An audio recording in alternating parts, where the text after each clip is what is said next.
क्या आप जानना चाहते हैं कि पाखंडी बाबा के आश्रम में इलाज होता है या नहीं होता? तो इसका सीधा जवाब है इलाज नहीं होता। तो फिर क्या होता है? वहाँ माइंड प्रोग्रामिंग होती है। किस तरह होती है? इस वीडियो को देखने पर आपको समझ में आएगा। दोस्तों, अगर किसी व्यक्ति का मन पकड़ना होता है, तो सबसे पहले आपको उसका माहौल बदलना होगा और माहौल बदलने के लिए उसके चारों तरफ जो भी उसको दिख रहा है, सुन रहा है, सूंघ रहा है, चख रहा है, ये चीज़ें बदलनी होंगी। तो सेंसरी कंडीशनिंग इसको कहा जाता है। यानी ये बाबा लोग अपने पांडाल में, दरबार में आप देखते हैं कि वहाँ धूप बत्ती हो रही है, अगरबत्तियाँ जल रही है, रोशनी हो रही है, तरह-तरह के प्रवचन लिखे हुए हैं, भजन चल रहे हैं, लोग चीख रहे हैं, गिर रहे हैं, पड़ रहे हैं, बाबा लोग ऊँचे आसन पे बैठे हैं और भगवान से डायरेक्ट बात कर रहे हैं। एक अलग किस्म का एनवायरनमेंट होता है, जहाँ पर एक आम व्यक्ति अपने दुखी शरीर को, दुखी मन को लेके जाता है।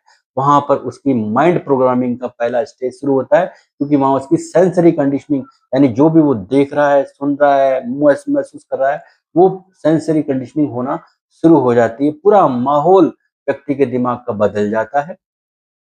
इसके बाद ये पाखंडी बाबा लोग मन मस्तिष्क में उस व्यक्ति के मन मस्तिष्क में ऐसे शब्द बोलते हैं कि व्यक्ति जो है सजेशन के अंतर्गत आ जाता है। यानी ये बोलते हैं कि तुम पर पितृदोष है, प्रेत दोष है या तुम्हारे पूर्वजों का कोई दोष है जो तुम पे आ रहा है, पड़ोसी ने करवा दिया है, उसने ये करवा दिया है।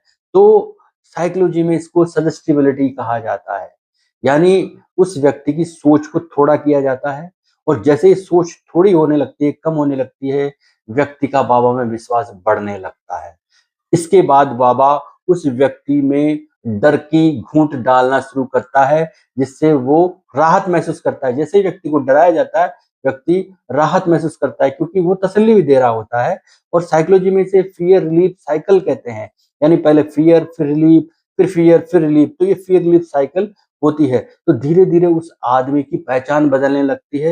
यानी वो नहीं रहता जिस रूप में बाबा के पंडाल में, आश्रम में आया होता है। इस तरह एक पाखंडी बाबा आम आदमी की आइडेंटिटी को प्रोग्राम्ड कर देता है या प्रोग्रामिंग कर देता है और एक दिन उस आदमी को लगता है कि मैं ठीक हो गया, मैं तो अच्छा हो गया और इस तरह वो आदमी असल में ठीक नहीं होता बल्कि उसके माइंड का प्रोग्रामिंग हो जाती है। इसलिए ध्यान रखिए, ऐसे आश्रमों में इलाज नहीं होता बल्कि माइंड प्रोग्रामिंग होती है। आप कितने सहमत हैं? मुझे कमेंट करके ज़रूर बताइए। ये एक मुहिम है जिसमें मुझे आपके साथ की सख्त ज़रूरत है। धन्यवाद।